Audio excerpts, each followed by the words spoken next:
हाम्रो चाहिँ रेणुका मम्मीको घरमा चाहिँ मेसिन जोड्न आछौँ। आज हाम्रो मम्मीले चाहिँ म्याट घरमा भित्राउनु भएको छ। नमस्कार बाबा मम्मी।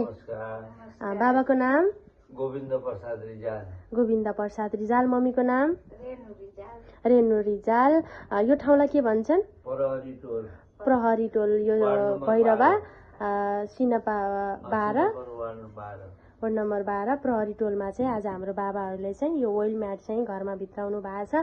बाबा थेरापीमा जानुभएको कति समय भएको थियो? 2.5-3 महिना भयो। 2.5-3 महिना भयो। मम्मीले? मेरो पनि त्यही हो, उहाँ आउनु जानुभयो पहिला। हजुर, मलाई लिएर जानुभयो। बाबाले नै भनेर तपाईँ जानुभयो। अनि बाबाले के समस्या लिएर जानुभएको थियो हाम्रो आसवान थेरापीमा? खुट्टा निदाउँथ्यो। हजुर, पिलोको अपरेसन गरेको। अहिले चाहिँ 50-60 वर्षपछि कज निस्क्यो। हजुर, अब त्यो कज निस्केको अहिले हल्का भएछ। खुट्टा त निदाउन त निदाउँछ, तर धेरै टोयलेट बस्नै सक्थिन। हजुर, उठ्न पनि अप्ठ्यारो, बस्न पनि अप्ठ्यारो भयो। त्यो अहिले चाहिँ इजी भइरहेछ, सजिलो भएको छ। खुट्टा निदाउन त निदाउँछ, पिसाब बढी आउँछ कि मलाई केही खानै हुन्न। प्रोस्टेजको समस्या छ? मैले देखाएको छैन। पिसाब एकदमै धेरै लाग्ने समस्या लिएर, खुट्टा झमझमाउने समस्या लिएर पिलोको अपरेसन पहिले गरेको, तर पछि चाहिँ एकदमै गाह्रो भएर जानुभएको रहेछ। मम्मीको समस्या के हो? मेरो पनि ढाड दुख्ने, यो कुमहरू दुख्थ्यो, हातमा यताभित्र यता लान हुँदैन थियो। हजुर, अहिले धेरै ठिक भएको छ। धेरै ठिक भएको छ। कार्ड देखाउनुहोस् त हजुरको। कार्ड देखाऊ। मम्मीको चाहिँ समस्या चाहिँ धेरै लिएर चाहिँ हाम्रो आसवान थेरापीसम्म चाहिँ जानुभएको। मम्मीको थाइराइड पनि थियो, सुगर पनि थियो, होइन? Thyroid, sugar. हजुर, धेरै समस्या लिएर चाहिँ हाम्रो आसवान थेरापीसम्म चाहिँ बाबा मम्मी दुवैजना जानुभएको थियो। अहिले थेरापी गरेको 3 महिना भयो।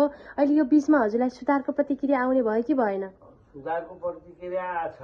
हजुर, अब निन्द्रा झ्याप्पा लाग्छ। बिहान 3 बजे चाहिँ 4 बजे निन्द्रा छोड्छ, सुत्यो भने 7-8 बज्छ फेरि। हजुर, निन्द्रा बढी प्रेसर दियो क्या। निन्द्रा चाहिँ मिठो निन्द्रा लाग्न लाग्छ। पहिला चाहिँ झ्यास उठिन्थ्यो, 2-3 चोटि पिसाब गर्न। अहिले 1 चोटि 2 चोटि उठिन्छ। त्यही हो, पिसाबको प्रब्लम धेरै छ मलाई।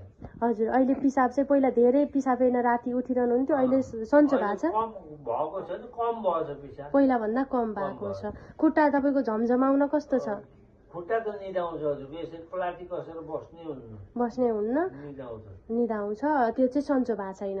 सन्चो भयो, पहिलाभन्दा 19-20 भएछ। सन्चो भएछ। पहिला त टोयलेट बस्नै मिल्थेन, उठ्नै मिल्थेन। अब अहिले त्यसलाई हल्का भएछ, त्यो उठ्न बस्न सजिलो भएछ। खुसी हुनुहुन्छ? खुसी छु। मम्मीलाई कस्तो भएको छ? मलाई ठिकै छ, सबै राम्रै छ।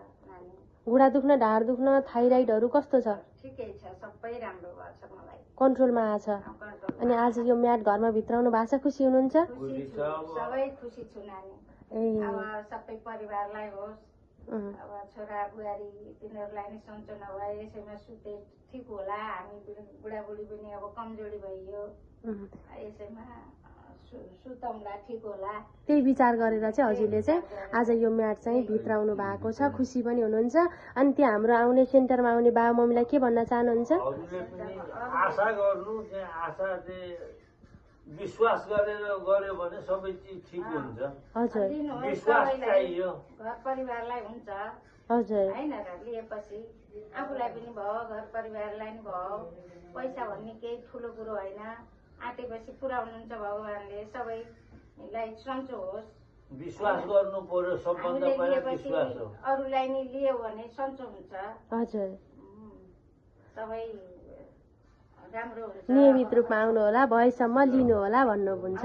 अनि हाम्रो शर्मी सरलाई, हाम्रो सिङ्गो हेड अफिसलाई के भन्न चाहनुहुन्छ? हजुरहरूको सेवा गरेको हुनाले हामी खुसी छौँ। हजुरहरू धेरै प्रगति गर्नु होला। अनि सबैलाई राम्रो मिसहरू, सरहरू, रुद्र सरहरू सबै राम्रो हुनुहुन्छ। हामीलाई धेरै खुसी छौँ हामी। खुसी हुनुहुन्छ?